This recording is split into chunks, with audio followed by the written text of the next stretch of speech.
मैंने क्वेश्चन दिया था जीवी मावलंकर से संबंधित। जीवी मावलंकर कौन थे, है ना? पहली बात तो जब प्रथम लोकसभा बनी तो उसके अध्यक्ष थे।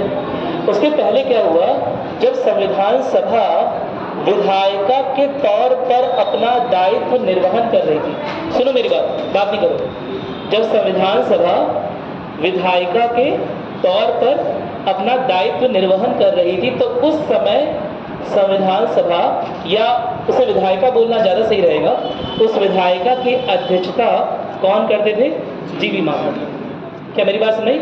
संविधान सभा के पास केवल संविधान बनाने की जिम्मेदारी नहीं थी, उसने कुछ समय तक अंतरिम सरकार, सुना था, अंतरिम सरकार की तरह भी काम किया है भाई। जब तक हमारी सरकार, जब तक हमारा संविधान बन नहीं जाता उतने दिनों के लिए सरकार, धीरे कर, उतने दिनों के लिए सरकार जो है वो किसकी चलेगी, कैसे चलेगी? अंतरिम सरकार चलेगी, है ना? मैंने आपको बताया था अंतरिम सरकार क्या होती है, इंग्लिश में बोलते हैं इंटरिम गवर्नमेंट। ठीक है, क्या होता है? जो सरकार है ना, अंतिम सरकार के पहले चले जाने वाली सरकार। जैसे भी बजट रिलीज हुआ था, मैंने आपको समझाया था, बजट का एग्जाम्पल दिया था कि जैसे बजट रिलीज हुआ था तो इस गवर्नमेंट को चुनाव तो हुए नहीं थे, फरवरी में बजट पेश करना था। तो ऐसे में जो बजट 2-3 महीने की जरूरतों को पूरा करने के लिए रिलीज किया गया, उसका नाम था अंतरिम बजट। ठीक है, कोई समस्या नहीं है ना इसमें? ठीक है, उसी तरह जब तक सरकार संवैधानिक प्रावधानों को फॉलो करते हुए नहीं बने, है ना, उस सरकार को बोल रहे हैं अंतरिम सरकार, जो कि असल में संविधान सभा ही थी। संविधान सभा ने 2 तरह का काम किया है, ठीक है? एक तो विधायिका की तरह भी काम किया है अंतरिम सरकार की तरह, और दूसरी ओर संविधान सभा की तरह भी काम किया है। जब संविधान सभा विधायिका की तरह काम कर रही है, मेरी बात समझ आ रही है? जब संविधान सभा विधायिका की तरह काम कर रही है तो उसकी अध्यक्षता किसके हाथ में है? जीवी मावलंकर के हाथ में। और जब संविधान सभा संविधान निर्माण का काम कर रही है, उसके तहत बहसें हो रही है, तर्क वितर्क हो रहा है, विचार विमर्श हो रहा है, तब उसकी अध्यक्षता कौन कर रहा है? डॉक्टर राजेंद्र प्रसाद। क्या मेरी बात सुन रहे? ये बहुत बड़ा कंफ्यूजन है और लक्ष्मीकांत ने भी प्रॉपरली क्लियर नहीं दिया हुआ, अटका दिया एक जगह मामला। मेरी बात सुन रही कि उसमें जीवी मावलंकर भी लिखा हुआ है, राजेंद्र प्रसाद भी लिखा हुआ है, अगल बगल की लाइन में कंफ्यूज हो जाओगे।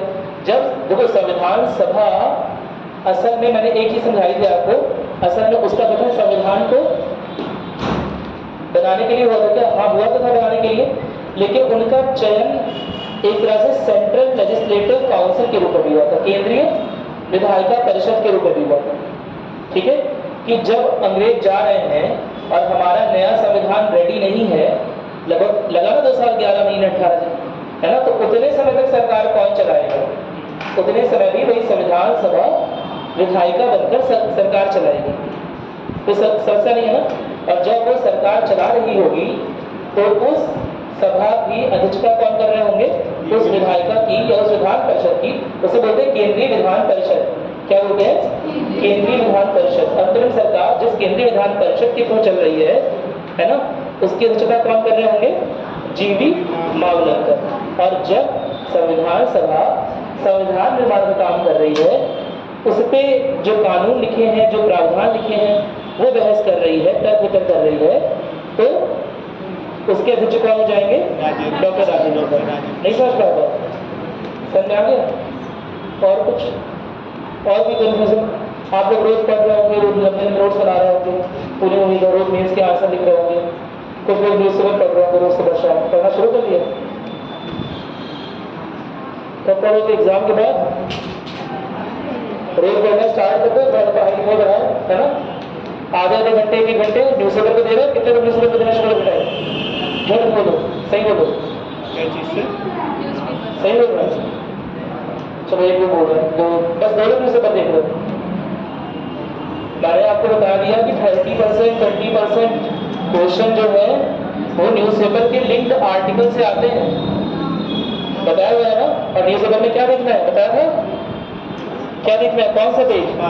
संपादकीय वाला पेज। मेरी बात सही? अंतर्राष्ट्रीय न्यूज देख सकते हो, इकोनॉमिक्स देख सकते हो, संपादकीय, ये 3 पेज दिख गए तो हमारा काम चल गया। पहला से पेज छोड़ दो, कोई बात नहीं। वो जो अंतिम के पेजेस दिए हुए हैं 2-3, कलरफुल रंग बिरंगे विराट कोहली, रोहित शर्मा, वो छोड़ सकते हो। मेरी बात में उसे हमें नहीं देखना है, हमें बीच का कलरलेस पेज देखना है एकदम, जिसमें बड़े बड़े आर्टिकल्स लिखे हुए हैं। तो कल निश्चित रूप से तुम में से कुछ लोगों ने दैनिक जागरण और अमर उजाला का जो महत्वपूर्ण आर्टिकल आया है इंडियन पॉलिटी को लेकर पढ़ा होगा, नहीं पढ़ा? क्यों? पढ़ना स्टार्ट कर दो सब। सबसे लिंक्ड क्वेश्चन आते हैं, कई बार बोल चुका हूँ। GS2 जो पॉलिटिकल का पेपर है वो सीधे तौर पर केवल पॉलिटिकल का पेपर नहीं है, वो IR भी है मान रहा हूँ, लेकिन वो सीधे तौर पर पॉलिटिकल का और IR का यानी कि अंतर्राष्ट्रीय संबंध का पेपर नहीं है। वो लिंक करता है चीजों को नए इश्यूज से कि अभी करंट मुद्दे क्या चल रहे हैं, समसामयिकी क्या चल रहा है। बजट देख लिया? चलो अच्छी बात है। अगर किसी ने टाइम मिलेगा तो हम लोग बजट की बात, वैसे इकोनॉमिक्स में आएगा बजट का, पॉलिटिकल आएगा। चलो बजट देख लो तुम लोग, बजट के जो की फीचर्स है। अच्छा ऐसे आगे बजट को फॉरवर्ड कर दूंगा, बजट के जो की पार्ट है, ठीक है? मैं कह रहा हूँ कि बजट जो है, बजट का की फीचर्स बने हुए एक जगह मैं तुम लोग को फॉरवर्ड कर दूंगा आज, ठीक है? बस तुम लोग ग्रुप में आ जाएगा। और कुछ बजट को हटाओ, क्वालिटी वाला कुछ पढ़ा, पढ़ना स्टार्ट कर रही है। जब पॉलिटिकल बहुत सारी चीजें घटित हो रही, मेरी बात सुने, आए दिन कुछ ना कुछ घटित हो रहा है। ईडी की प्रोसेस पढ़ी? ईडी पर सुप्रीम कोर्ट का एक डिसीजन आया है, एनफोर्समेंट डायरेक्टरेट यानी कि प्रवर्तक निदेशालय, ठीक है? उस पर एक डिसीजन आया सुप्रीम कोर्ट का, देखा उसे? नहीं देखा? देखना शुरू कर दो। जब वो देखोगे तो पता चलेगा वरीयता क्रम किसे दिया जा रहा है, इंडिविजुअल लिबर्टी को या गवर्नमेंट बॉडीज को, गवर्नमेंट अथॉरिटीज को। मैंने तुम्हें बताया था मूल चीज क्या है, संविधान किस लिए बनाया गया? लोगों के हकों की रक्षा करने के लिए, नागरिकों के अधिकारों की रक्षा करने के लिए। क्या मेरी बात नहीं? कभी गवर्नमेंट भी बहुत एक्सप्लॉयटेटिव हो सकती है। तो मूलभूत संरचना में एक जो बड़ी चीज आती है वो ये है कि किसी भी तरह से नागरिकों के अधिकार की रक्षा हो, बाहरी तत्व हैं, इधर उधर की चीजें हैं उससे भी, और प्लस गवर्नमेंट से भी रक्षा हो। कभी गवर्नमेंट इतनी शक्तिशाली ना हो जाए कि नागरिकों के अधिकारों का हनन कर जाए। तो इसके बारे में बात हुई थी ना। इसी के बारे में बात करते करते हम संविधानवाद तक पहुंच गए थे। कॉन्स्टिट्यूशनलिज्म पढ़ा था ना हमने? अरे बोलो। और इसी के बारे में बात करते करते मैंने एक चीज और बताई थी कि संविधान जो है, थोड़ा सा बात की थी इस बारे में, संविधानवाद के बारे में। दो तरह के संविधान होते हैं, इसके बारे में पहली बात होगी लिखित और अलिखित। क्या अंतर होता है? अलिखित वाला मुझसे बोलते हैं, अलिखित को बहुत वो अलग अलग जगह यहाँ वहाँ पढ़ा है उसको बदलना बहुत आसान है। हालांकि संविधान है कि तुम लोग के नोट्स की हवा पड़े हुए हैं, लिख नहीं पा रहे, लिखना भूल गए संविधान वाले। मैंने बड़ी बात यह है कि सबसे मुझे बुरा क्या लग रहा है कि ये बात मैंने आपको क्लास बताई है। सर, अलिखित संविधान है, उसको आप पूरी तरीके से बदल सकते हैं और लिखित को आप पूरी तरीके से बदल नहीं सकते। चलिए इनका थोड़ा सा पार्ट भी करेक्ट है, आंशिक रूप से सहमत हूँ। और नहीं आ रही है, एकदम नहीं आ रही बस अब आ रही है, बताइए मुझे आ रही है और कुछ कर लो अब, ठीक है? चलिए बताइए, लिखित और अलिखित संविधान में बुनियादी अंतर बताइए। इनका सही है, अब आपको नहीं बोलना है, आपको बताया और लोग बताइए। आइए भाई, क्या अंतर होता है लिखित अलिखित संविधान में? क्या होता है लिखित अलिखित संविधान? एक अंतर बताइए मुझे। मैंने क्लास में बताया हुआ है ऐसे थोड़ा सा, याद है प्रियंका जी? नहीं याद है तो बताइए, बैठ चुके हैं।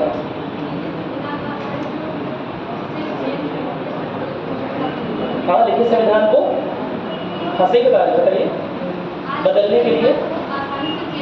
हाँ वेरी गुड। अलिखित संविधान में प्रावधानों को बड़े आराम से चेंज किया जा सकता है, लिखित संविधान में प्रावधानों को चेंज करने में मुश्किल होती है।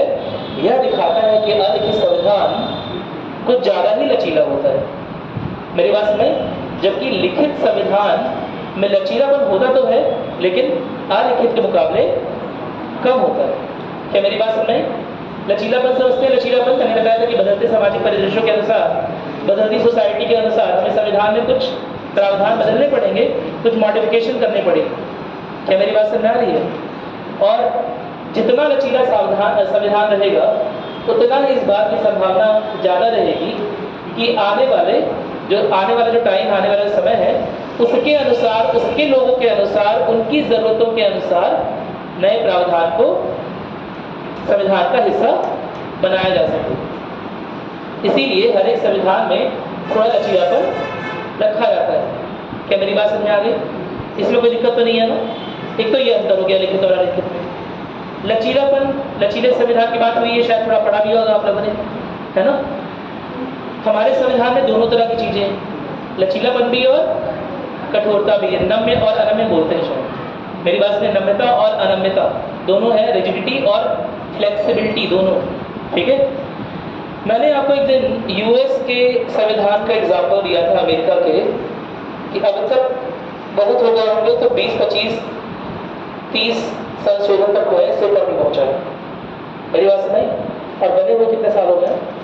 बने हुए कितने साल हो गए?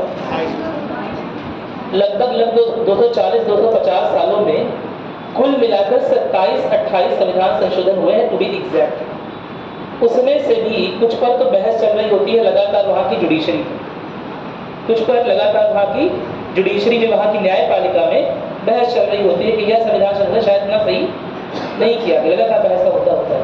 आपको पता है पिछले 250 साल में अमेरिका में कितने संविधान संशोधन प्रस्तावित हुए हैं? 27 संशोधन किए जा चुके हैं। 27-28 हुए हैं, प्रस्तावित कितने हुए? पता है? कुछ आइडिया है? थोड़ा सा अंदाजा लगाओ। जब पता ही नहीं है तो अंदाजा ही लगाएंगे। ये एग्जाम में कहता है, बताओ, अंदाजा तो लगाओ कुछ। क्या सर? कितने प्रस्तावित संशोधन हुए होंगे आपके अनुसार? कितने प्रस्ताव आए होंगे जिसमें से 27 संविधान संशोधन हुए हैं अमेरिका के संविधान में? अरे कुछ बोलो, एक कुछ बोला तो गिनती आती है, कुछ भी बोलो, चलो कुछ गिनती बोलो। सर 11,000 से ज़्यादा हो चुके। मोबाइल लेके नहीं बोले, है ना? मोबाइल में बोलो 11,000। 11,000 समझ लो 11,000 कितना होता है? नहीं समझ पा रहे? समझ गए? 11,000 बार प्रस्ताव हुआ कि संविधान में किसी तरह का संशोधन हो। हमारे संविधान में, किसके संविधान में? अमेरिका के संविधान में। और कितनी बार वो संशोधन पारित हुआ है? लगभग केवल और केवल 27 बार।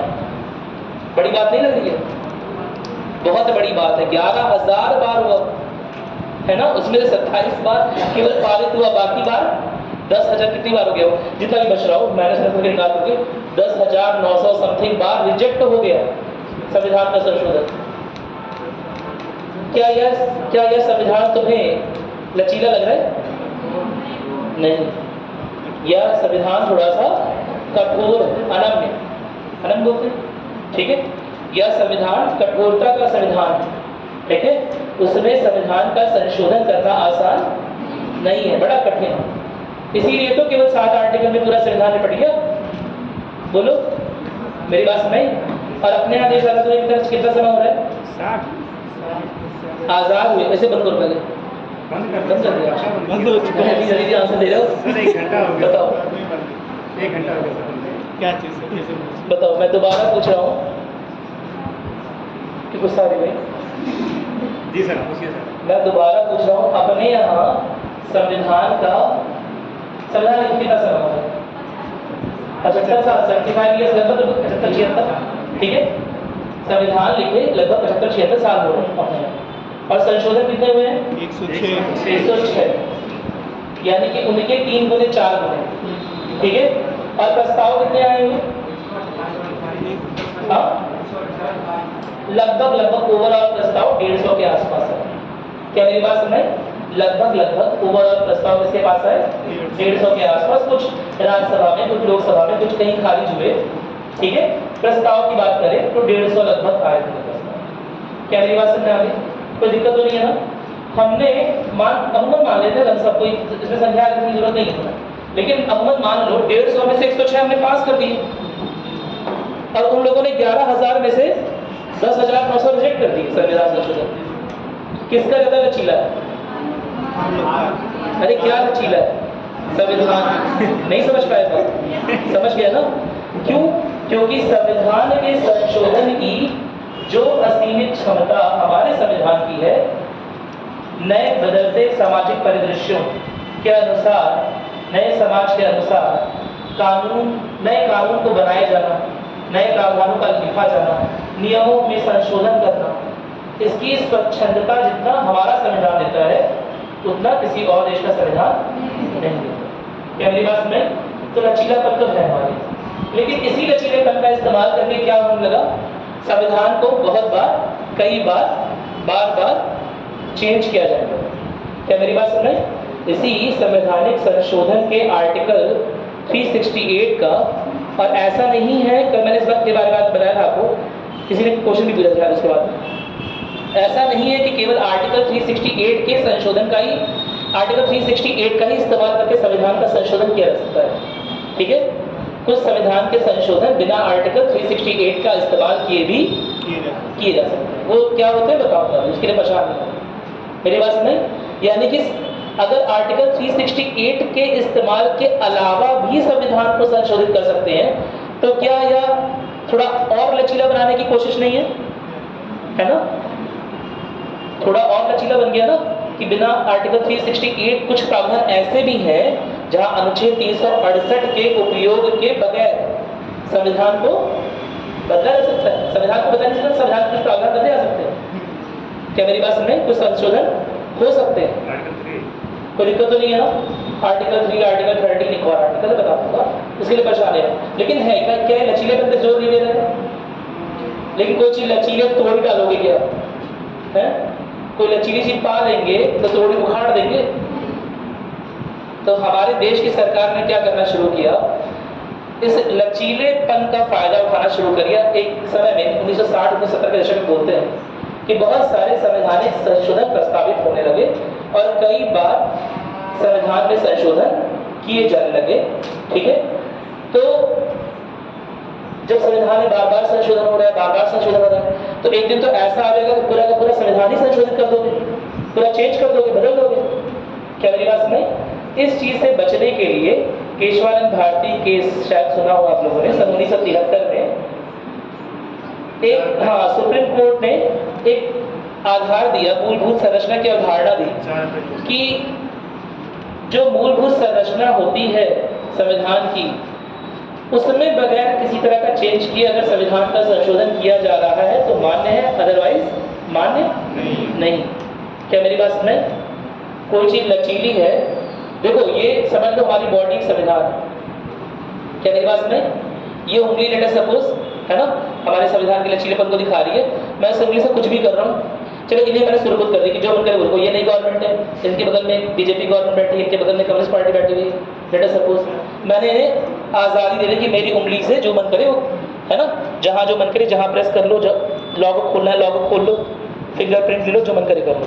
अब इन्होंने इसके लचीलेपन का असीमित फायदा उठाना शुरू कर दिया। क्या मेरी बात सुन रही? कोई दिक्कत तो नहीं है ना? ये मैंने अपना हाथ ही दे दिया इन्हें कि मेरे हाथ से जो भी तुम्हें करना है, अपनी एक्टिंग प्रैक्टिस सुधारनी है, सब कर लो, अपने दोस्त दुश्मन को मारना है वो कर लो। मेरी बात सुन रही? इन्होंने इसका बहुत फायदा उठाना शुरू कर दिया।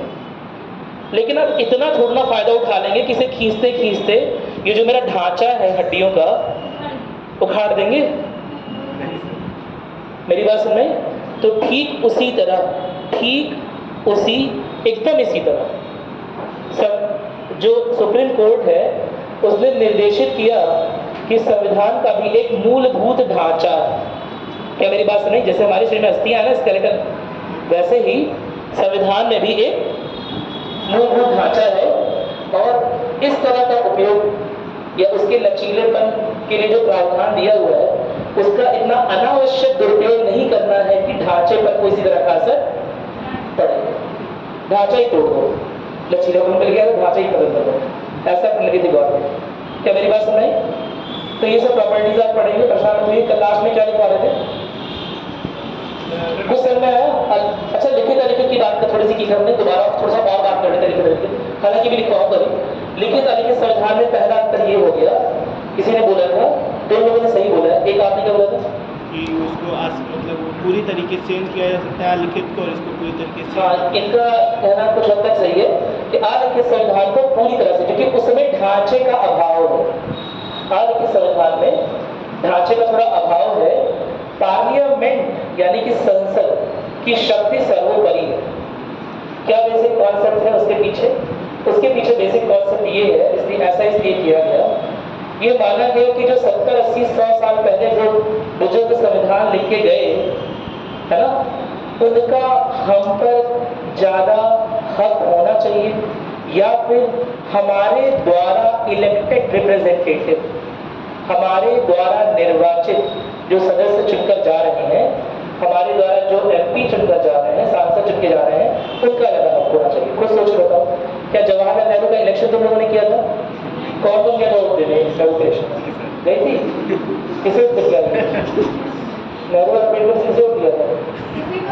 किसी को नहीं दिया था ना?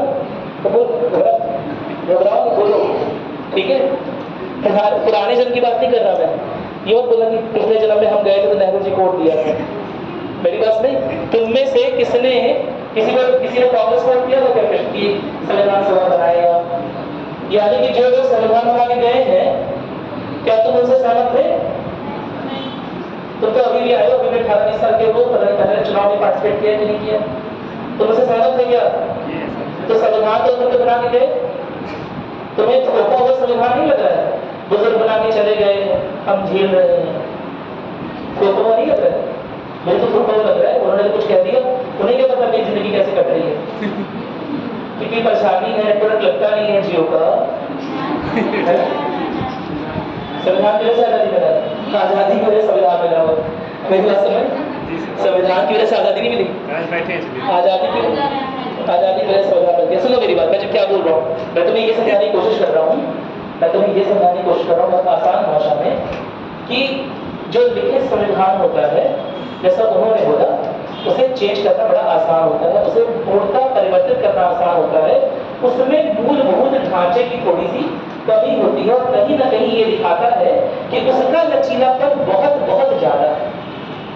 मूलभूत ढांचे की कमी है, मूलभूत ढांचे की कमी है।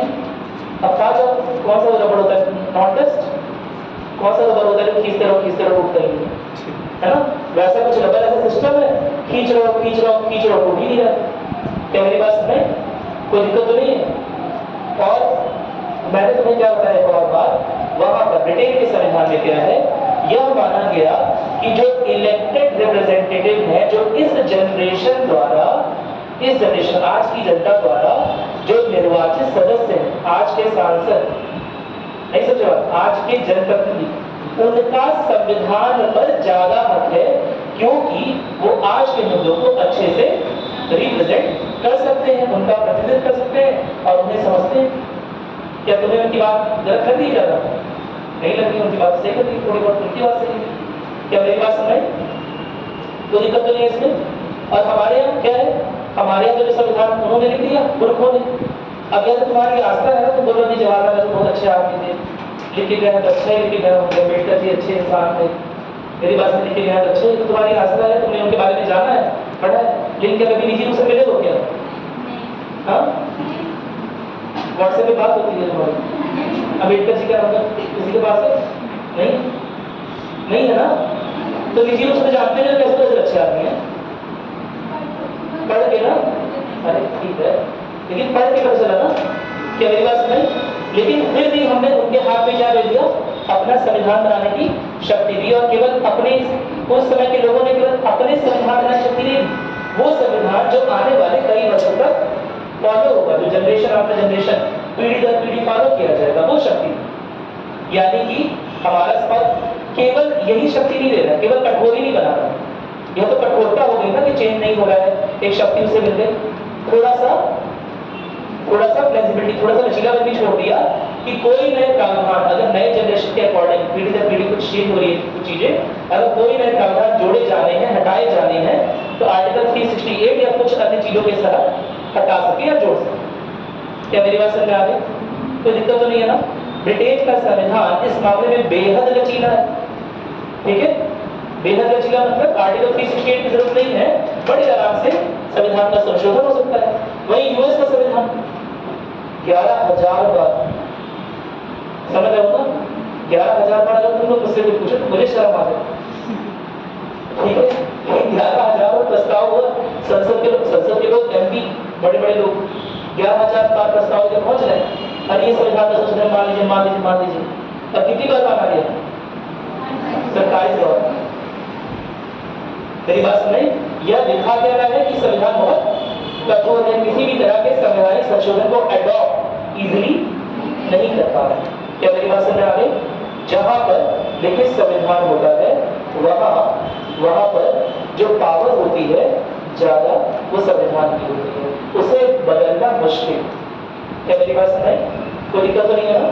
और जहां पर हालांकि संविधान होता है, क्योंकि वो इतना लचीला है कि आराम से बार बार चेंज किया जाता है। हर नई सरकार पुराने वाले संविधान को चाहे तो पूरी तरह से डिस्कार्ड करके एकदम से नया संविधान ले आए, इतनी ज्यादा पावर रखती है। यानी कि वहां पर सबसे ज्यादा पावर किसके पास है? सबसे शक्ति किसके पास है? चुने हुए प्रतिनिधियों की, या फिर संसद। क्या मेरी बात समझ आ गई? संसद की सर्वोच्चता कहां पर है? ब्रिटेन में। कोई दिक्कत तो नहीं है ना? क्या मेरी बात समझ? हमारे यहाँ भी संसद की सर्वोच्चता नहीं है, हमारे यहाँ संविधान की सर्वोच्चता है, लेकिन फिर भी संसद के हाथ में कुछ प्रावधान है, जैसे आर्टिकल 360 जिससे संविधान को कुछ हद तक क्या कर सकती है? चेंज कर सकती है, कुछ हद तक। वही मूलभूत ढांचे पर असर नहीं पड़ना चाहिए। क्या मेरी बात क्लियर है? और इसका जस्ट अपोजिट किसमें है? यूएस में। उसमें चेंज हो सकता है, लेकिन बड़ी मुश्किल से चेंज हो सकता है। क्या मेरी बात सुने? जो स्तर है लचीलेपन का, क्या वो एक ही है? अगर मैं तुमसे एक सिंपल सा क्वेश्चन पूछूं, और ये बेसिक का बड़ा अच्छा क्वेश्चन बन सकता है, तक आया नहीं एग्जाम में, कि लचीलेपन यानी कि फ्लेक्सिबिलिटी के आधार पर कौन सा संविधान निम्न में से ज्यादा लचीला, उसको टिक लगा दो। पहला है ब्रिटेन का संविधान, दूसरा है यूएस का संविधान, तीसरा है इंडिया का संविधान। कौन है? सुन लो मेरी बात, तुम्हें मेरी आवाज आ रही है? मैं दोबारा बोल रहा हूँ। लचीलेपन के आधार पर सर्वाधिक लचीला कौन सा संविधान है? ब्रिटेन का, अमेरिका का, या इंडिया का? ब्रिटेन। अब तो इंडिया बोल रहे हैं, तुम बदल। ब्रिटेन बोल रहे हो? चलो अभी तीसरी बार पूछूंगा, अमेरिका भी बोल दोगे, सब लोग एक बार ट्राई करते हैं। ब्रिटेन का संविधान सर्वाधिक लचीला है क्योंकि उसमें ब्रिटिश संसद की सर्वोच्चता है, यानी कि बड़े आसानी से संविधान में बदलाव कर सकती है। और ऐसा संविधान, सुनो मेरी बात नहीं करो, ऐसा संविधान लागू नहीं किया जाता है क्योंकि उसमें एक एक प्रावधान ईयर बाय ईयर जुड़ रहे हैं, एक एक डॉक्यूमेंट जुड़ रहे हैं लगातार। बोला ना, एक पुस्तक नहीं है। एक बार अच्छे से, ठीक है? चलिए, ये संविधान तुम्हारा है, लेट अस सपोज, ठीक है? तो पूरी पुस्तक टाइप, क्या मेरी बात सुन रहे हैं? एक ही बार में लिखी गई, एक ही बार में कंपाइल्ड हो गई, एक ही बार में दफ्ती चढ़ दी जाती, दिक्कत तो नहीं है ना? तो ऐसे संविधान में संशोधन करना मुश्किल है। ऐसे समझ लो, इसमें नए पेज लगाने, पुराने पेज निकालने बड़े मुश्किल है। लेकिन अभी वो आंसर लेके लाए थे, दिखाओ 4 पेज 5 पेज जो मैंने दिया था, दो देखिए बात नहीं। चलो कोई बात नहीं, समझ लो 5-6 पेजेस है ऐसे, ठीक है? अब उसमें से कोई पेज तुम कभी भी निकाल सकते हो और कोई नया पेज बड़े आराम से बीच में डाल सकते हो। क्या मेरी बात क्लियर है? कुछ ऐसा होता है आगे के संविधान, ठीक है, जिसमें दो दो डॉक्यूमेंट करके बनाया गया है, एक डॉक्यूमेंट करके बनाया गया है ना? आने वाली नई सरकार कोई एक नया डॉक्यूमेंट ले आएगी, ठीक है? आने वाली नई सरकार कोई एक नया डॉक्यूमेंट ले आएगी, हो सकता है पुराना एक डॉक्यूमेंट हटा दे। क्या मेरी बात में? तो ऐसा संविधान क्या किसी एक दिन बन के तैयार हो रहा है? ब्रिटेन का संविधान किस दिन बन के तैयार हुआ? ब्रिटेन का संविधान किस दिन बन के तैयार हुआ? किसी दिन बन के नहीं तैयार हुआ, क्योंकि संविधान के सारे प्रावधान एक बार 2005 में लिखे गए, एक बार 2008 में लिखे गए, एक बार 2010 में लिखे गए, एक बार 2012 में लिखे गए। तो कोई दिन हो सकता है जिस दिन लागू हुआ हो। अरे बोलो। तो ऐसा संविधान क्रमबद्ध विकास का प्रतिबिंब होता है। क्या मेरी बात सुनाई? उसमें लगातार बदलाव पॉसिबल है, उसमें लगातार बड़े आराम से बदलाव हो सकते हैं, कोई दिक्कत तो नहीं है ना? और ऐसा होता क्यों ये भी बता रहा हूँ। इसका एक रूट पड़ा है हिस्ट्री में, क्योंकि आपको पता है उपनिवेश पता है उपनिवेश का बात पता है कॉलोनियल गवर्नमेंट। अरे यार मेरी हैबिट हो गई इसे क्या ब्रिटेन किसी का उपनिवेश था या इंडिया उपनिवेश था? भारत उपनिवेश था ना, इसका उपनिवेश था ब्रिटेन का। कोई दिक्कत तो नहीं है इसमें। यानी कि भारत के लोगों में जो सरकार के प्रति या आने वाले रूल के प्रति जो मिसट्रस्ट है, यानी कह सकते हो विश्वासहीनता है, वो इसलिए है क्योंकि हमारे ऊपर अंग्रेज सरकार बहुत दिनों तक शासन करती गई। क्या मेरी बात सुनाई? कोई दिक्कत तो नहीं है। और बड़ी आराम से वो नए नए एक्ट लाते रही, नए नियम लाते रही और हम पर शोषण करने के नए दस्तावेज जारी करते रहे। वही उस समय ब्रिटिश इंडिया का संविधान बनता रहा। क्या मेरी बात क्लियर है? तो अक्सर लिखित संविधान ऐसे कंट्रीज में, ऐसे देशों में मिलेंगे जो कभी ना कभी उपनिवेश थे किसी ना किसी। मेरी बात नहीं, क्योंकि अगर हमारा संविधान होता, अगर देश में पहले संविधान होता, तो क्या इतने आराम से ब्रिटेन की गवर्नमेंट आ जाती यहाँ पर? नहीं आ पाता। संविधान रोकता, संविधान शक्ति प्रदान कर रहा होता है, सब राजा महाराजा एक साथ मिलकर शायद लड़ रहे हो। क्या मेरी बात क्लियर है? इतना कोई सख्त संविधान था नहीं, है ना? उसकी वजह से क्या हुआ? उसकी वजह से ब्रिटेन बड़े आराम से शासन करने लगा। धीरे धीरे एक एक पार्ट जीतता गया, एक एक पार्ट जीतता गया, एक एक पार्ट का विलय करता गया और अपना साम्राज्य यहाँ पर खड़ा कर लिया। क्या मेरी बात समझ आ रही है? कोई दिक्कत तो नहीं है ना इसमें? अरे बोलो समझाए का। इसका मतलब क्या हुआ कि संविधान का लिखित या अलिखित होना या उस देश की कई बहुत ज्यादा हद तक उसकी हिस्ट्री पर, उसके इतिहास पर या उसके ऐतिहासिक अनुभव पर भी निर्भर करता है। अगर इतिहास में उसके साथ कुछ उपनिवेश जैसा घटना हुआ है या किसी के उपनिवेश को बना दिया गया है, तो ऐसे देश का संविधान थोड़ा सा कठोर हो सकता है। ऐसे देश का संविधान थोड़ा सा कठोर हो सकता है। वहां संविधान की कठोरता को थोड़ी प्रमुखता दी जाएगी, जैसे ब्रिटेन, जैसे इंडिया में हुआ और यूएस में हुआ। क्या मेरी बात सुने? लेकिन ऐसे देश जो कभी गुलाम हुए ही नहीं, वहां बहुत उन्हें नींद लगी नहीं। वो तो एक एक प्रावधान इलेक्टेड रिप्रेजेंटेटिव्स ला रहे हैं, चुने हुए जनप्रतिनिधि ला रहे हैं और वही संविधान का बड़े आराम से हिस्सा बन जा रहे हैं। उन्हें कभी डर लगा ही नहीं कि हम पर कोई आक्रमण कर सकता है, कोई अतिक्रमण कर सकता है, कोई पॉलिसीज नियम कानून बदलाव कर सकता है। क्या मेरी बात क्लियर थी? तो ऐसी जगह यानी कि यूरोप के बहुत सारे कंट्रीज, यूरोप के बहुत सारे देश में कौन संविधान है? अलिखित संविधान। कोई दिक्कत तो नहीं है ना? अनरिटन कॉन्स्टिट्यूशन यानी कि अलिखित संविधान। समझ में आ गया क्यों अलग अलग तरह का है? जहां भी कॉलोनियल गवर्नमेंट ने एक्सप्लॉइटेशन यानी कि शोषण किया है ना, वहां पर लिखित संविधान का पाया जाना बहुत सामान्य सी बात है, क्योंकि उन लोगों ने खुद को दोबारा से इस तरह का कोई अतिक्रमण ना हो जाए, खुद को बचाए रखने के लिए एक कठोर संविधान का निर्माण किया। कोई दिक्कत तो नहीं है? जिसे लगातार आती हुई गवर्नमेंट बदल ना सके आसानी से, मुश्किल लगे बदलने। क्या मेरी बात क्लियर है? कोई दिक्कत तो नहीं है ना? और एक दिन मैंने ये भी बता दिया कि इस तरह की चीजें, इस तरह का जो लिखित संविधान है वो किसी एक ही दिन लागू हो जाएगा। जैसे भारत का संविधान किस दिन लागू हुआ? 26 नवंबर या 26 जनवरी? किस दिन अपनाया गया? तो हमें डेट क्यों पता है? क्योंकि लिखित है या अलिखित है? लिखित है। एक ही दिन में लिख के पूरा हो गया। एक ही दिन में नहीं, मतलब टाइम लगा, लेकिन एक दिन वो आ गया जिसकी लिख के पूरा हो गया। मेरी बात सुन रहे? कोई दिक्कत तो नहीं है ना? लागू करने की एक डेट है, अपनाने की एक डेट है, लेकिन ब्रिटेन के संविधान की लागू करने की और अपनाने की डेट कोई एक फिक्स है नहीं है, क्योंकि प्रावधान पर प्रावधान आ रहे हैं, है ना? तो किसी एक ही दिन लागू हुआ है क्या? किसी एक ही दिन अपनाया गया है क्या? नहीं किया। मेरी बात समझ में आ गई? इसमें कोई दिक्कत नहीं है ना? इसके अलावा और दिमाग लगाओ थोड़ा सा, जो संविधान अलिखित होंगे यानी कि जो सरकार को लचीलापन देंगे, क्या वहां पर ऐसा नहीं हो जाएगा कि केंद्र सरकार की जो शक्तियां हैं, क्योंकि केंद्र सरकार ही संसद चला रही है, असीमित हो जाएगी? बड़े आराम से अगर राज्य सरकारें वहां चल भी रही हैं, प्रांतीय स्तर पर सरकारें चल भी रही है, स्टेट गवर्नमेंट, तो बड़े आराम से केंद्र सरकार करेगी, कोई भी गवर्नमेंट आएगी वो उनके अधिकारों पर कब्जा कर लेगी, अतिक्रमण कर लेगी। बहुत बड़ा बदलाव करने की जरूरत नहीं है, क्योंकि संविधान बहुत लचीला है, इसलिए बड़े आराम से कुछ प्रावधान स्टेट से हटाकर अपने में डाल देंगे। क्या मेरी बात सुनाई भी नहीं है? ऐसा ही होता है जहां आलिखित संविधान होता है। आलिखित संविधान में जो गवर्नमेंट पाई जाती है वो यूनिटरी नेचर की होती है, केंद्रात्मक शासन होता है। क्या मेरी बात सुनाई? कौन शासन होता है? केंद्रात्मक, क्योंकि संसद की शक्तियां असीमित होती हैं, वो कभी भी राज्य सरकार की शक्तियों को अपने अंदर अंतर्निहित कर लेते हैं। कोई दिक्कत तो नहीं है ना?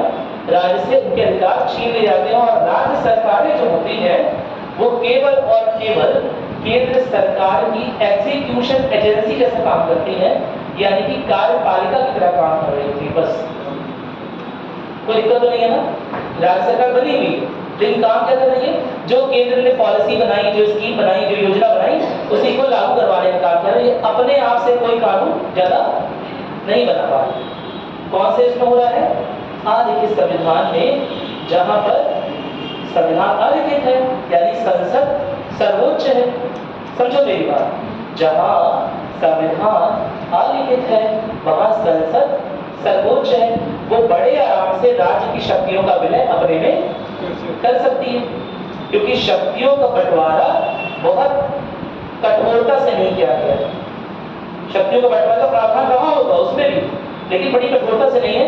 कोई भी गवर्नमेंट आगे उसे चेंज कर सकती है, बड़े आराम से उनकी शक्तियों को खुद में ले सकती है।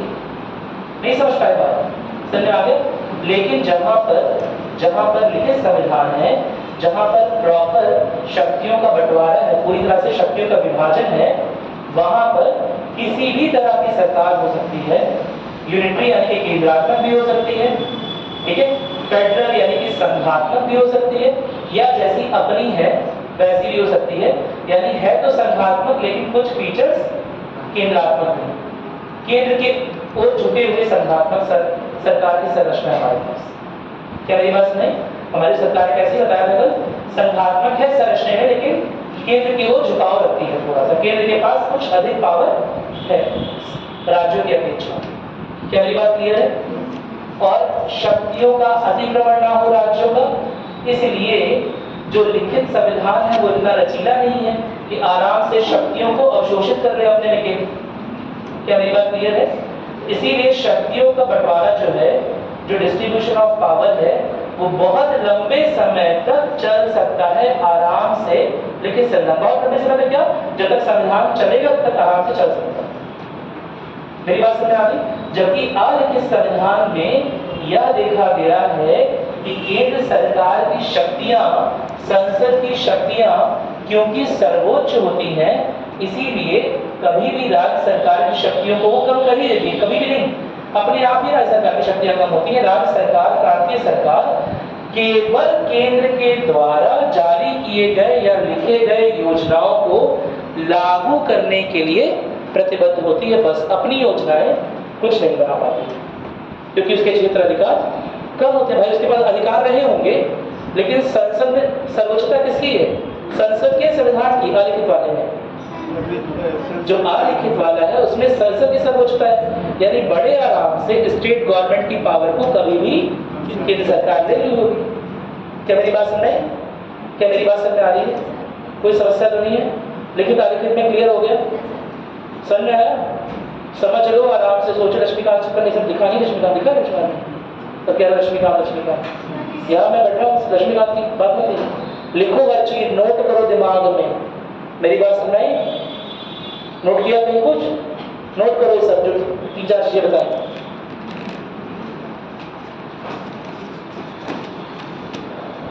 लिखो, पहले लिखित में अंतर नोट कर लेना कि लिखित जो है अपनी भाषा में लिखो, मैं क्या लिखता हूँ। लिखित जो है किसी एक ही दिन लागू हो जाता है ना, जबकि अलिखित संविधान में प्रावधान लगातार जुड़ते रहते हैं, तो उसके लागू होने की कोई डेट नहीं होती। ठीक है, किसी निश्चित तारीख पर लागू नहीं हुआ है, किसी निश्चित तारीख पर अपनाया नहीं गया, पहली बात। ठीक है, आलिखित संविधान में एक अच्छाई भी है कि लगातार क्रमबद्ध विकास हो रहा है, इवोल्यूशन हो रहा है। ठीक है,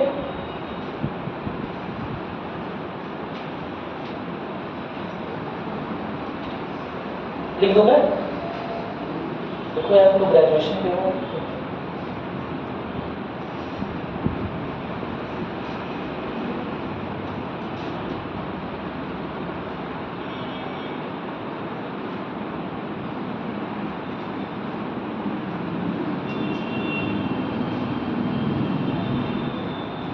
तुम लोगों को कुछ नहीं करना है, इतना परेशान हो तुम लोग, ये पढ़ रहे हैं वो पढ़ रहे हैं। मैंने क्या बोला कि बस क्लास में सुनो और जो बोल रहा हूँ वही लिखो, उससे तुम्हारे सारे कॉन्सेप्ट एकदम क्लियर हो जाएंगे।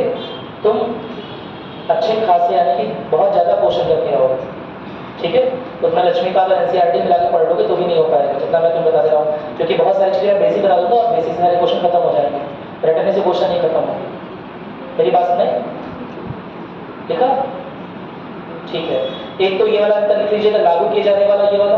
दूसरी बात लिख लीजिएगा कि आलिखित संविधान जो है उसमें संसद की सर्वोच्चता होती है, यानी कि केंद्रात्मक तरह की सरकार होती है, ठीक है।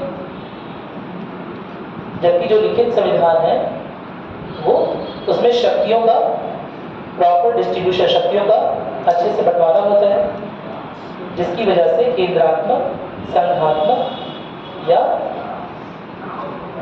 जैसे भारत की सरकार है वैसे हो सकता है, जैसे भारत में स्ट्रक्चर वैसे हो सकता है ना, संघात्मक लेकिन केंद्र की ओर झुकाव रखने वाला। इंग्लिश में बोलते हैं इसे क्वासी फेडरल स्ट्रक्चर। क्या बोलते हैं? Quasi federal structure. इंग्लिश के टर्म्स जाने लो, कभी कभी हिंदी वाले में ऐसे लिख देता है, आधा सा व सी ऐसे करके लिख देता है, परेशान करता है हिंदी वाले बच्चों को फालतू। लिखा? याद रहेगा? कोई दिक्कत तो नहीं है? ठीक। मैंने आपको बता दिया कि लिखित संविधान जो है वो एक पुस्तक के रूप में है, सारे के सारे प्रावधान एक जगह लिखे हुए हैं, है ना।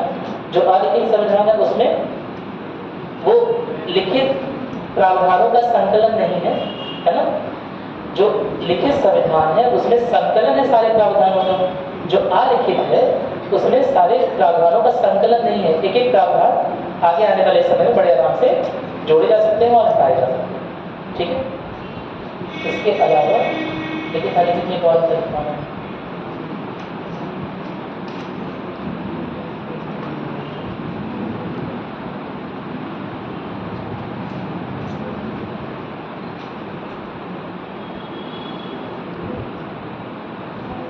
दो तीन अंतर तो लिखे हुए होंगे, समझ में आ गया? प्रावधानों को चेंज करना तुमने लिख दिया कि आराम से चेंज हो सकता है, लिखित में आराम से चेंज नहीं हो सकता है, अलिखित में आराम से चेंज हो सकता है। लचीलापन ज़्यादा होता है अलिखित संविधान में, है ना। लिखित संविधान में उतना लचीलापन नहीं होता है।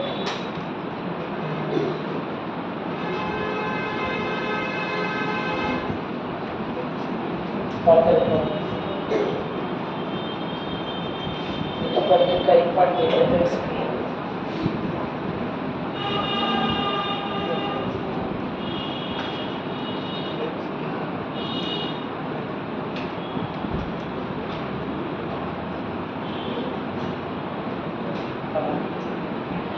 देखिए संविधान जहाँ पर जिस देश में होता है ना, वहाँ पर दोनों तरह के लॉज होते हैं, दोनों तरह के कानून होते हैं। कुछ संवैधानिक कानून होते हैं और कुछ स्टैट्यूटरी यानी कि विधिक कानून होते हैं। मेरी बात सुने, दोनों तरह के कानून बन सकते हैं। पार्लियामेंट जो कानून बनाता है वो दो तरह के हो सकते हैं, एक हो गया कॉन्स्टिट्यूशनल और एक होता है स्टैट्यूटरी। जैसे अभी तुमने अभी हाल ही में सुना होगा 1 जुलाई से की ना BNS लागू है, भारतीय न्याय संहिता। कौन से आर्टिकल में मेंशन है BNS? किसी अनुच्छेद में मेंशन है? उल्लिखित है? कौन बताएगा? प्रियंका जी? नहीं? और भी बताएगा? राहुल नाम कोई नहीं है? प्रियंका जी, राहुल जी, और हाँ बताइए, कोई बोल रहा है? बताइए नहीं? कुछ पूछ नहीं, बताइए। नहीं सुनाई दे रहा? अच्छा, मैंने क्या पूछा है आपसे? मैंने ये पूछा है कि BNS भारतीय न्याय संहिता, इसमें कोई LLB वाला स्टूडेंट है? नहीं। भारतीय न्याय संहिता जो होती है वो किस अनुच्छेद में उल्लिखित है? किसी अनुच्छेद को चेंज किया गया है क्या? बदलाव किया गया है? धारा है? अनुच्छेद में नहीं है, यानी संविधान का हिस्सा नहीं है। ये है संविधान का हिस्सा नहीं है तो असंवैधानिक कहीं बोलते हैं।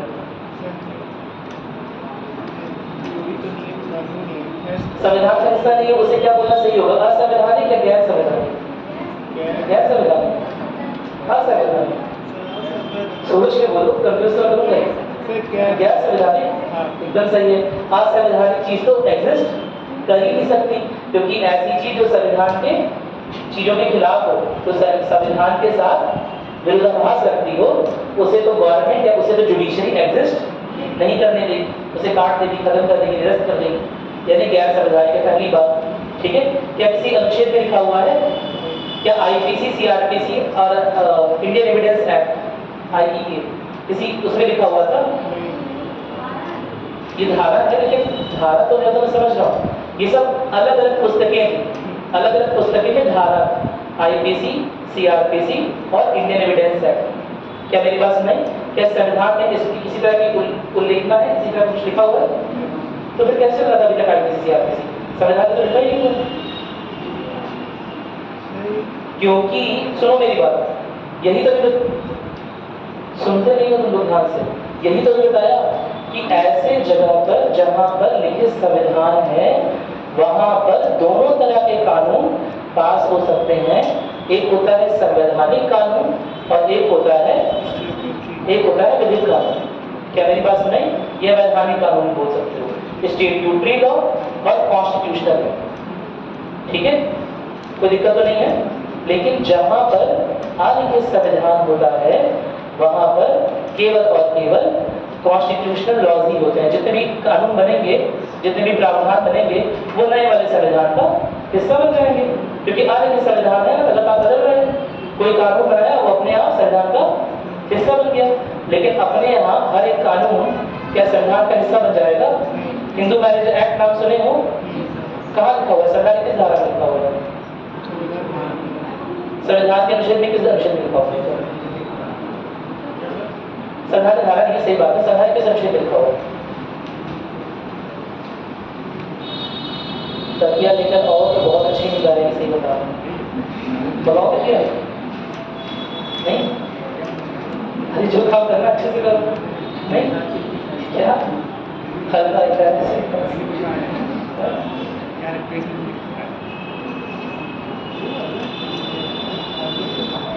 क्या नाम है? क्या नाम है? चलो अब से नहीं सुनो, ठीक है? पर नाम बताना पड़ेगा सब लोगों को। चलो बताओ, कुछ पूछ रहा हूँ ना मैं? क्या पूछ रहा हूँ? हिंदू मैरिज एक्ट हाँ, कहाँ लिखा हुआ है? किसी संविधान में, संविधान में किस अनुच्छेद में लिखा हुआ है? किसी में नहीं लिखा हुआ है। अरे बताया तो, अपने यहाँ किस तरह का संविधान है? लिखित संविधान और लिखित संविधान में दोनों तरह के कानून हो सकते हैं। कुछ संवैधानिक कानून हो सकते हैं, कुछ केवल वैधानिक, केवल विधिक कानून हो सकते हैं। क्या मेरी बात नहीं? लेकिन जहाँ पर अलिखित संविधान होता है, वहाँ पर केवल और केवल एक ही तरह का कानून होता है। कौन सा? संविधान। कोई दिक्कत तो नहीं है, क्योंकि संविधान ही अलिखित है, क्योंकि संविधान ही अलिखित है। यानी कोई भी नया प्रावधान आएगा, कोई भी नया कानून आएगा, तो वह अपने आप किसका हिस्सा बन जाएगा? संविधान का हिस्सा बन जाएगा। तो क्या संविधान के कानून में या संविधान के प्रावधान में और विधिक प्रावधानों में क्या अंतर हम कर पाएंगे? नहीं कर पाएंगे, क्योंकि हर एक नया प्रावधान अपने आप में संविधान का हिस्सा है। हर एक पारित हुआ नया प्रावधान जो कि संसद द्वारा पारित हुआ है, वो अपने आप ही इसका हिस्सा बन गया, संविधान का हिस्सा बन गया। संविधान लगातार विकास कर रहा है, लगातार विकास कर रहा है, कभी विकास की श्रेणी में नहीं समझ पाएगा। समझ गया ना? ऐसा कहाँ पर हो सकता है? अलिखित संविधान में। कहाँ हो सकता है? अलिखित। नोट कर लिए इस बात को, समझ तो लो, नोट भी कर लो, सब भूल जाओगे, कल पूछूंगा सब कुछ याद नहीं आएगा तुम लोग, है ना?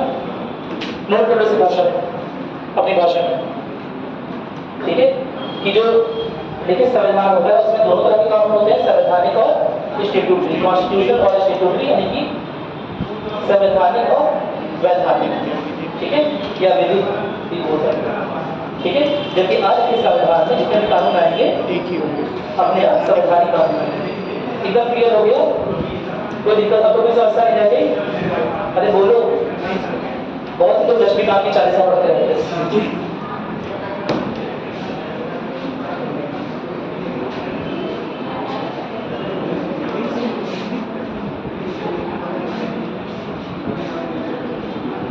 हम लोग लास्ट में क्या लिख रहे थे बताओ मुझे? हम लोग किस बारे में बात कर रहे थे? सबसे पहले क्या लिखा था? भारतीय प्रशासनिक अनुभव। नोट लिख देता हूं। ठीक है, वो लिख लिया था हमने। कुछ बात की नहीं, अच्छा तो अभी करना ठीक है। मैंने आपको बोला था कि थोड़ा सा जगह छोड़ के चलोगे, बोला था ना, क्योंकि कुछ प्रावधान और लिखवाऊंगा जो उसमें लिखे हुए थे। ये बताया था ना कि कुछ देशों से कुछ और प्रावधान लिखे हुए हैं, उसके अलावा भी जिसमें इंपॉर्टेंट है वो भी नोट कर लेंगे। तो मैं कुछ बोल रहा हूँ, आप नोट करते जाओगे या तो अलग से नोट कर लो, क्योंकि देखो बताया आपने कितने सारे आर्टिकल्स लिखे हुए हैं, हर आर्टिकल जो है वो कहीं ना कहीं से ऐसा बोला दिया गया है। तो आपको कुछ जो महत्वपूर्ण आर्टिकल्स है वो याद होने चाहिए।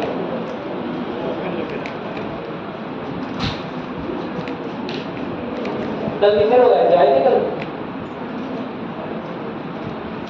आए थे? अलादीन का चिराग कितने लोगों ने देख लिया? चिराग चलो देख लिया तुम लोग। जो नहीं आए तो आइडिया हवा ही लगी थी चिराग में, इस बारे में बात करेंगे। चलो एक चीज बहुत इंपॉर्टेंट है, इमरजेंसी प्रोविजन की हम बात कर रहे थे, ठीक है?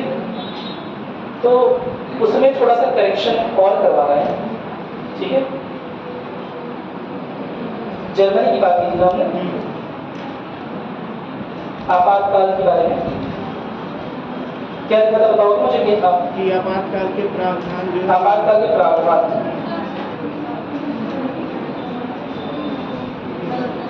जहां पर लिखा है तुमने जर्मनी वाला वहां लिखोगे, जहां जर्मनी लिखा है ना, जर्मनी के संविधान से आपातकाल के प्रावधान लिए गए, उसमें हल्का सा एक आधा लाइन और बढ़ाओ ताकि और क्लियर हो जाए। देखोगे आपातकाल के प्रावधान कॉमा जिसके अंतर्गत मौलिक अधिकार निरस्त हो जाते हैं, जिसके अंतर्गत मौलिक अधिकार, मूलभूत अधिकार निरस्त हो जाते हैं, ठीक है? यानी कि आपातकाल के समय सारे मौलिक अधिकार नहीं, लेकिन कुछ मौलिक अधिकार निरस्त भी हो जाते हैं। वो प्रावधान हमने कहां से लिया है? जर्मनी से लिया। क्या मेरी बात सुनाई? और आपातकाल का प्रावधान हमने कहां से लिया है? लिखोगे, उसी के नीचे लिख लो। देखो आपातकाल का प्रावधान हमने 1935 भारत शासन अधिनियम से लिया है। 1935 भारत शासन अधिनियम से लिया। 1935 भारत शासन अधिनियम से लिया।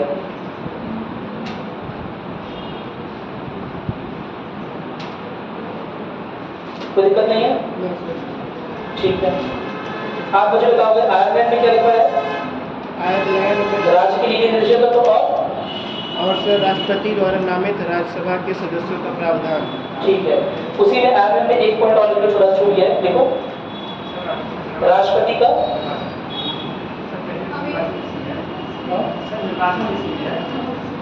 निर्वाचन, वही लिखवा रहा हूँ। देखोगे आयरलैंड में एक और चीज, राष्ट्रपति का निर्वाचन, राष्ट्रपति के निर्वाचन की विधि, राष्ट्रपति के निर्वाचन की विधि कहां से ली गई है? आयरलैंड से। अमेरिका से बताओगे क्या दिया गया है? सर मौलिक अधिकार, स्वतंत्र न्यायपालिका, ठीक है, राष्ट्रपति के महाभियोग का प्रावधान और न्यायिक पुनर्वियोग का। ठीक है। एक चीज और लिखोगे, अमेरिका में एक चीज और लिखो, प्रस्तावना। अमेरिका के संविधान में जैसे प्रस्तावना है वैसी प्रस्तावना हमने लिखी है। प्रस्तावना का विचार ज्यादा सही है, प्रस्तावना का विचार, ठीक है। अमेरिका में एक चीज और लिखो, न्यायिक स्वतंत्रता, न्यायपालिका की स्वतंत्रता, न्यायपालिका की स्वतंत्रता, न्यायपालिका की स्वतंत्रता।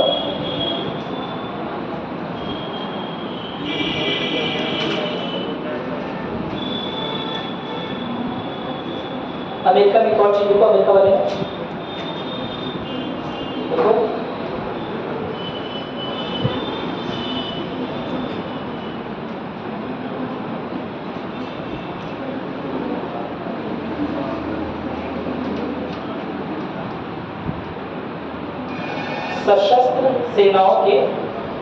सशस्त्र सेनाओं के सुप्रीम कमांडर के रूप में राष्ट्रपति, सशस्त्र सेनाओं के सुप्रीम कमांडर के रूप में राष्ट्रपति, ये कहां से लिया गया है?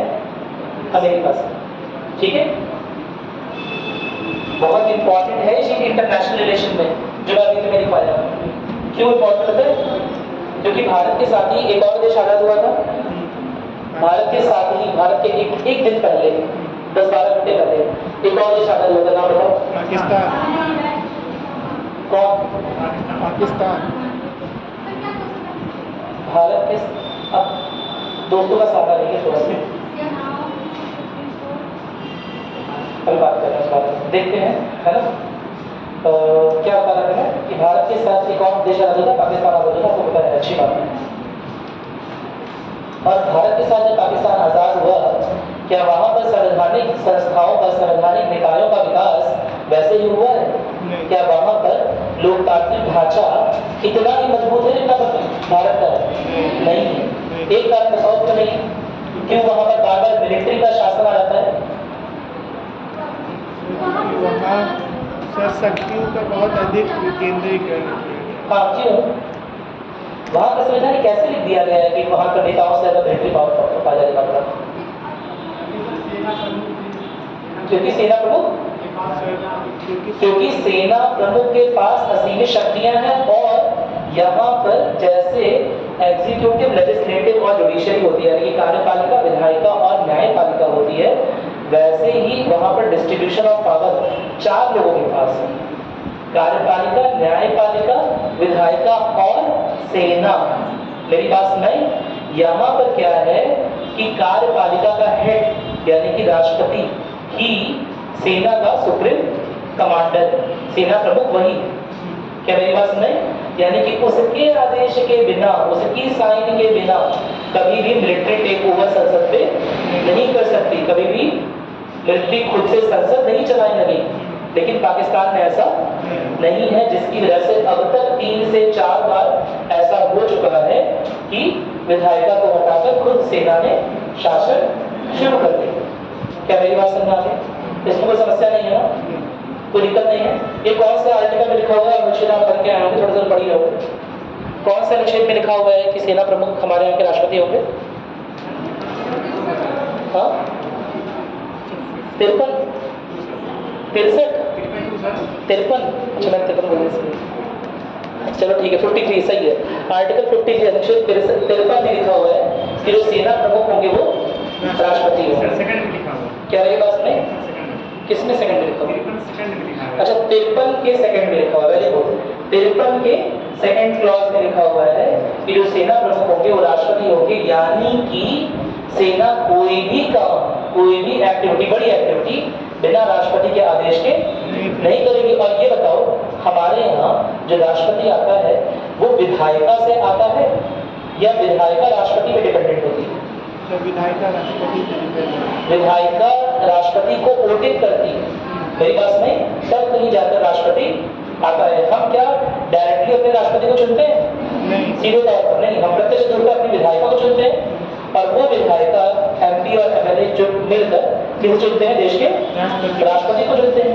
तो कहीं ना कहीं हमारे देश का राष्ट्रपति जो है वो विधायिका पर निर्भर हो जाता है, इसीलिए उसकी शक्तियां थोड़ी सीमित मानी जाती है। पता ही होगा, थोड़ी शक्तियों के मामले में थोड़ा पीछे। क्या मेरी बात क्लियर है?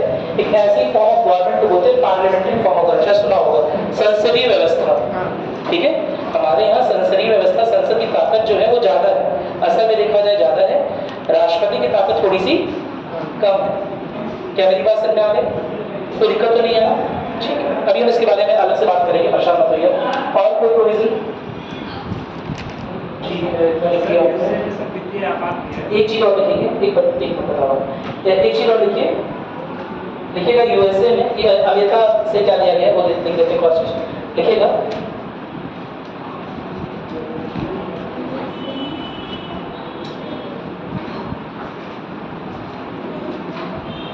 लिखिएगा उपराष्ट्रपति, उपराष्ट्रपति,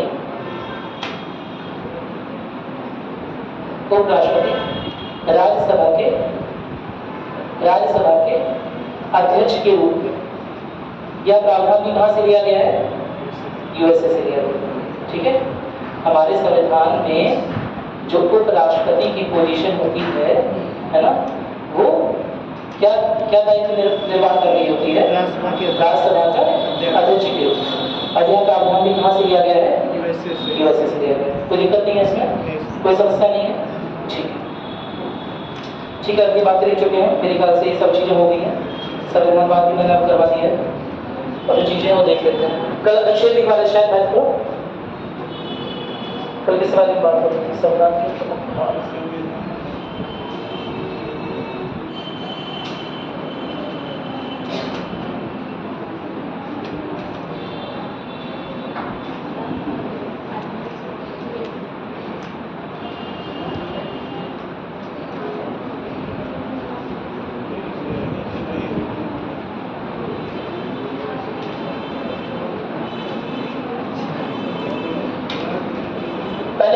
भारतीय संविधान की विशिष्टताएं, संविधान की विशिष्टताएं पहले देखते हैं, उसके बाद इसके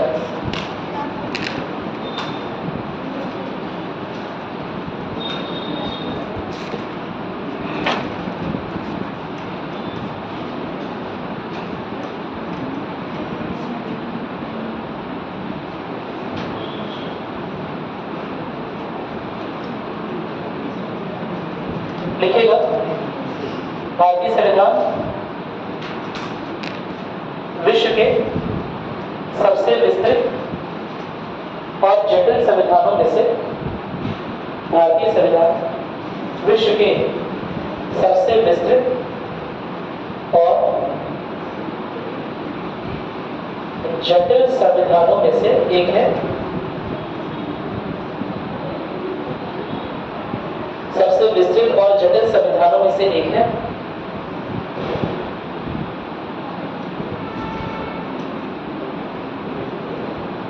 ना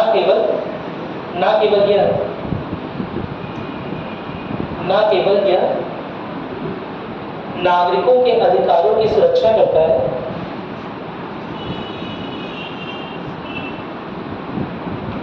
ना केवल यह नागरिकों के अधिकारों की सुरक्षा करता है, साथ ही साथ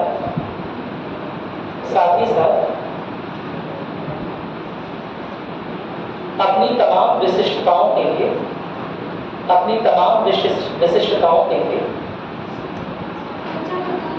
रक्षा करता है, साथ ही साथ अपनी तमाम विशिष्टताओं के लिए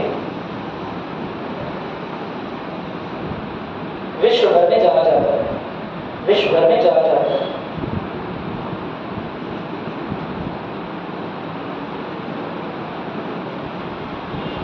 ठीक है, अब विशिष्टता लिखना स्टार्ट करें। पहला लिखिएगा लिखित संविधान। लिखित संविधान क्लियर हो गया? तो कोई दिक्कत तो नहीं है लिखित तारीख में? अरे बोलो। नहीं क्लियर हो?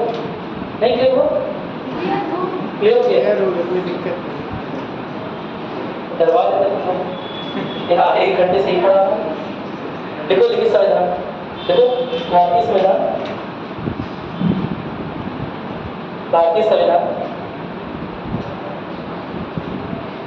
विश्व के सबसे लंबे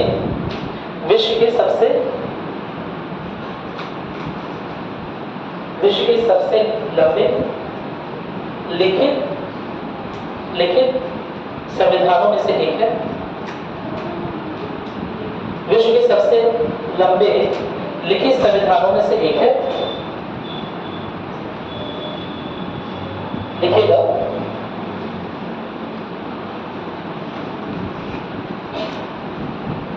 26 नवंबर 1949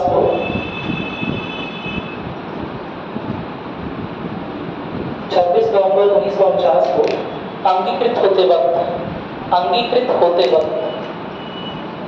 अंगीकृत होते समय इसमें 395 अनुच्छेद 22 भाग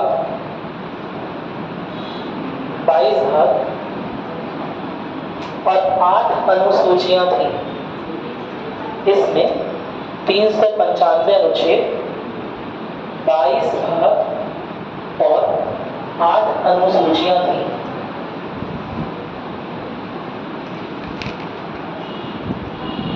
तो स्टॉपिंग हुए तमाम संवैधानिक संशोधनों के चलते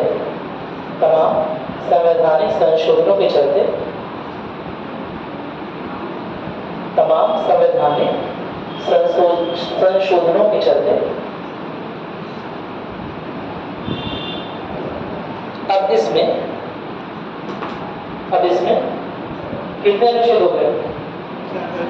465। 465। चीटिंग करोगे तो ऐसे पकड़े जाओगे, उसमें से गलत पाओगे। यही देख रहा था 465, वो 465 अनुच्छेद 465, 465 465 अनुच्छेद और 465 अनुच्छेद कॉमा 25 भाग और 12 अनुसूचियां हो गई।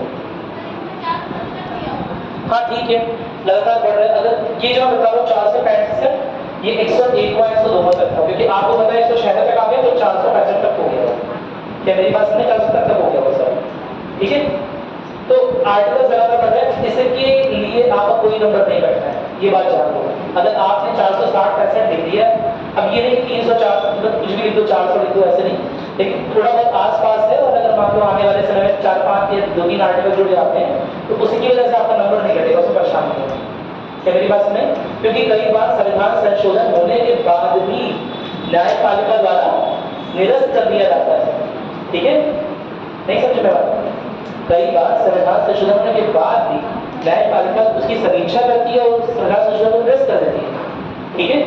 तो इसीलिए अगर अमूमन लिख दे रहे हैं तो कोई बात नहीं, 465 लिख लीजिए, अब 470 के आसपास होगा, ठीक है? इतना लिख लिया। कारण क्या है इसका? बताऊंगा। ये भी संविधान के संशोधन में लगातार अनुसूचियां बढ़ती गई हैं, कुछ चीजें और ऐड हो गई हैं, है ना, वो बताऊंगा। अभी अमेंडमेंट पढ़ेंगे ना संविधान के संशोधन अलग से, तो उससे बताऊंगा कैसे कैसे क्या इंक्रीज हुआ, ठीक?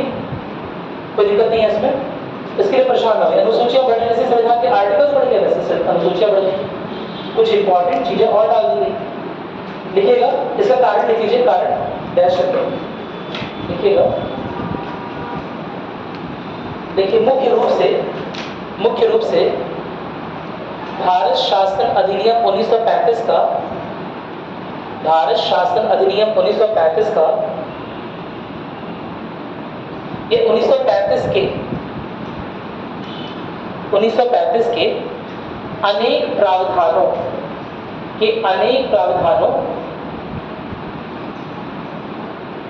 को सम्मिलित किए जाने के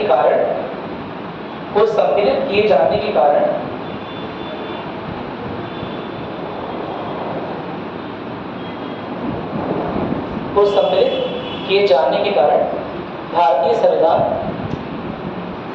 इतना विस्तृत हो गया। ये तो एक कारण हो गया, पहला कारण ये हो गया। दूसरा बताओ कि मुझे, मैं क्लास में कवर कर चुका हूं, यूएस यानी कि अमेरिका का संविधान बड़ा है या हमारा बड़ा है? हमारा बड़ा है। मेरी बात सुनना, क्यों? क्योंकि सर भारत में जो राज्य है उनका वेरी गुड, यही सुनना चाह रहा था। क्योंकि वहां पर प्रांत के लिए, राज्यों के लिए अलग अलग संविधान भी हैं, लेकिन यहाँ पर प्रांतों के लिए और राज्यों के लिए अलग अलग संविधान नहीं। क्या मेरी बात सुन रही? तो बहुत सारे विशेष राज्य के जो अनुच्छेद, ठीक है, जो कई बार राज्यों में कुछ विशिष्टता दिखा रहे होते हैं। फॉर एग्जाम्पल आर्टिकल 370 और आर्टिकल 35A, जिसे अभी हाल ही में हटाया गया है। आर्टिकल 371 जिसमें नॉर्थ ईस्ट यानी कि उत्तर पूर्वी राज्यों की बात होती है, ठीक है। इस तरह के कुछ आर्टिकल्स और भी जोड़े गए हैं जो केवल राज्यों के लिए, तो प्रांतों के लिए अलग से संविधान नहीं लिखा गया है, जबकि अमेरिका में प्रांतों के लिए भी अलग से संविधान। कोई दिक्कत तो नहीं है ना? तो लिखो इस बात को, लिखो भारत का संविधान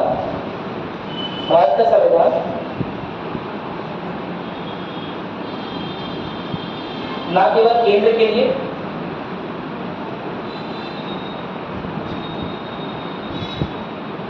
बल्कि राज्यों के लिए भी कई प्रावधानों को उल्लिखित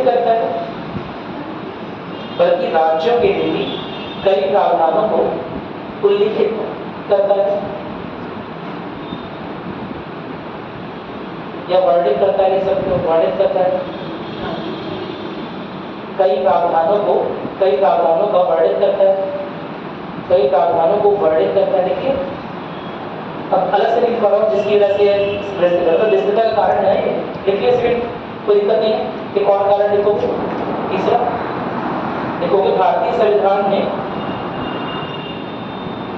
कुछ विशिष्ट या कुछ विशिष्टताएं, सीधे लिख दो, भारतीय संविधान में कुछ विशिष्टताएं पाई गई हैं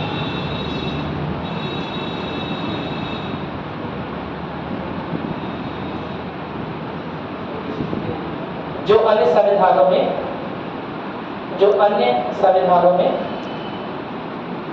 मुश्किल से मिलती हैं, जो अन्य संविधानों में मुश्किल से मिलती हैं। एग्जाम्पल तो जल्दी से, जैसे राज्य की नीति निर्देशक तत्व, ठीक है, या तो आयरलैंड में है या तो यहाँ पर। मेरी बात सुने, देखो ये उदाहरण, राज्य के नीति निर्देशक तत्व कौन से भाग में है, कौन सा part? Part 3, part 4, part 5, part 4, भाग 4 में। देखो ये उदाहरण के लिए राज्य के नीति निर्देशक तत्व। एक और उदाहरण दो, एक और संविधान संशोधन के जरिए 1970 के दशक में एक पूरे भाग को जोड़ा गया था। संविधान संशोधन के जरिए एक पूरे भाग को जोड़ा गया था। सर ये फंडामेंटल ड्यूटीज, मौलिक कर्तव्य बताया था। स्वर्ण सिंह कमेटी के बाद, स्वर्ण सिंह कमेटी की सिफारिशों के बाद, है ना, ठीक है। एक और आर्टिकल, एक और 6 जोड़ा गया है, एक और भाग जोड़ा गया है 4A, और आर्टिकल भी जोड़ा गया है। देखिएगा उदाहरण के लिए, फंडामेंटल ड्यूटीज यानी कि मौलिक कर्तव्य, मौलिक कर्तव्य। अगर कुछ छूट रहा है इस तरह का तो बहुत परेशान मत होइए, अभी इन सब के बारे में विस्तृत चर्चा होगी, ठीक है, कि मौलिक कर्तव्य कौन से आर्टिकल में आ रहा है, उसमें क्या चीजें, ठीक है। देखिए इतना आगे, अगला लिखिएगा, अगला कारण देखिए, देखो भारत की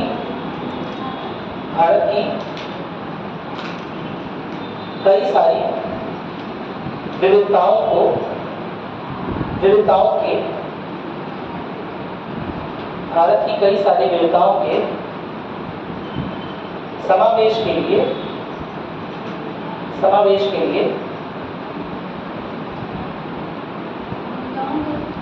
विविधताओं के समावेश के लिए संविधान में कई सारे विशिष्ट प्रावधान लिखे गए हैं।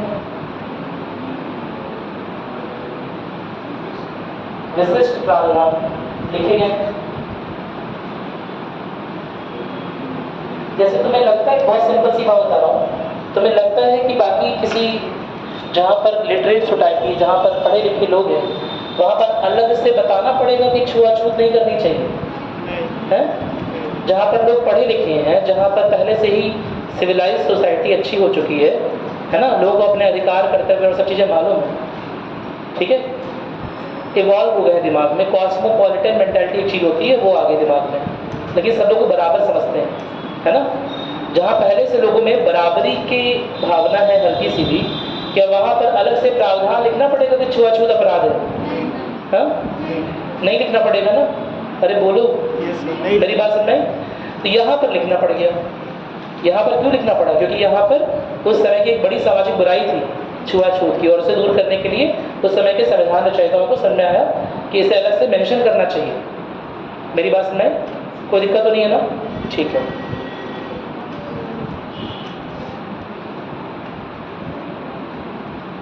इसके अलावा लिखोगे अगला, उसके विस्तारीकरण का कारण बता गया आप लोगों को। लिखिएगा भारत में मूलभूत अधिकारों या मौलिक अधिकारों के साथ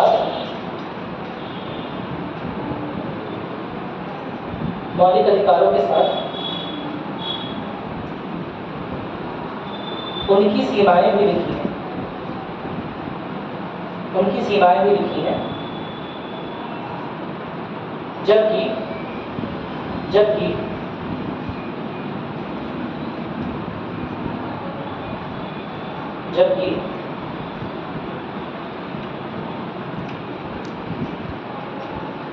अमेरिका के संविधान में ऐसा नहीं, जबकि अमेरिका के संविधान में ऐसा नहीं।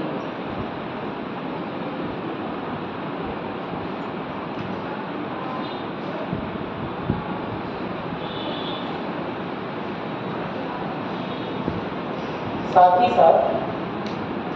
साथ न्यायिक समीक्षा के दौरान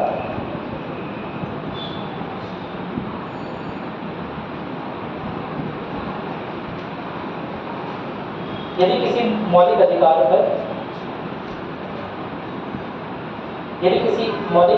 पर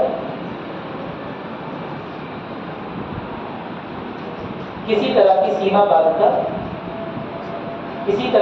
बाध्यता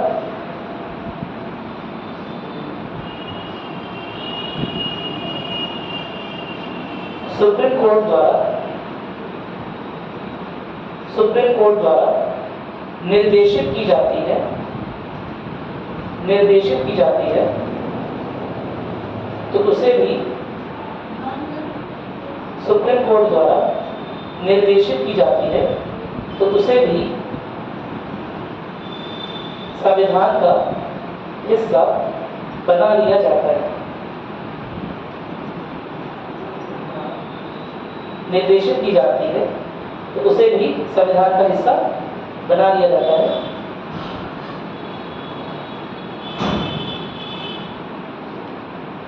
इसके अलावा अगला पॉइंट लीजिएगा, सबसे अंतिम पॉइंट लिखिए, अनुच्छेद 368 के संवैधानिक संशोधनों की वजह से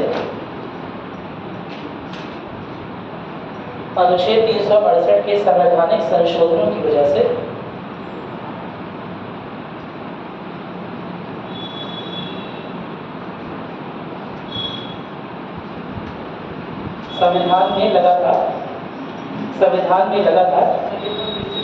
अनुच्छेद 368 के संवैधानिक संशोधनों की वजह से संविधान में लगातार विस्तारीकरण हो रहा है। भाई 106 संशोधन आ चुके हैं और उसके लिए 106 बार कुछ ना कुछ लिखना पड़ा। कुछ चीजें हटाई भी गई लेकिन ज्यादातर चीजें लिखी गई हैं। ऐड ज्यादा हुआ है और माइनस कम हुआ है। मेरी बात सुने, उसकी वजह से संविधान लगातार बढ़ रहा है। कोई दिक्कत तो नहीं है। इसी वजह से हमारे संविधान को कौन संविधान कहते हैं? मृत या जीवन संविधान है। जीवित संविधान लगातार इवॉल्व कर रहा है, लगातार क्रमिक विकास कर रहा है। ठीक है, जीवन को इंग्लिश में क्या कहते हैं? ऑर्गेनिक है ना। जो वर्ड इंग्लिश में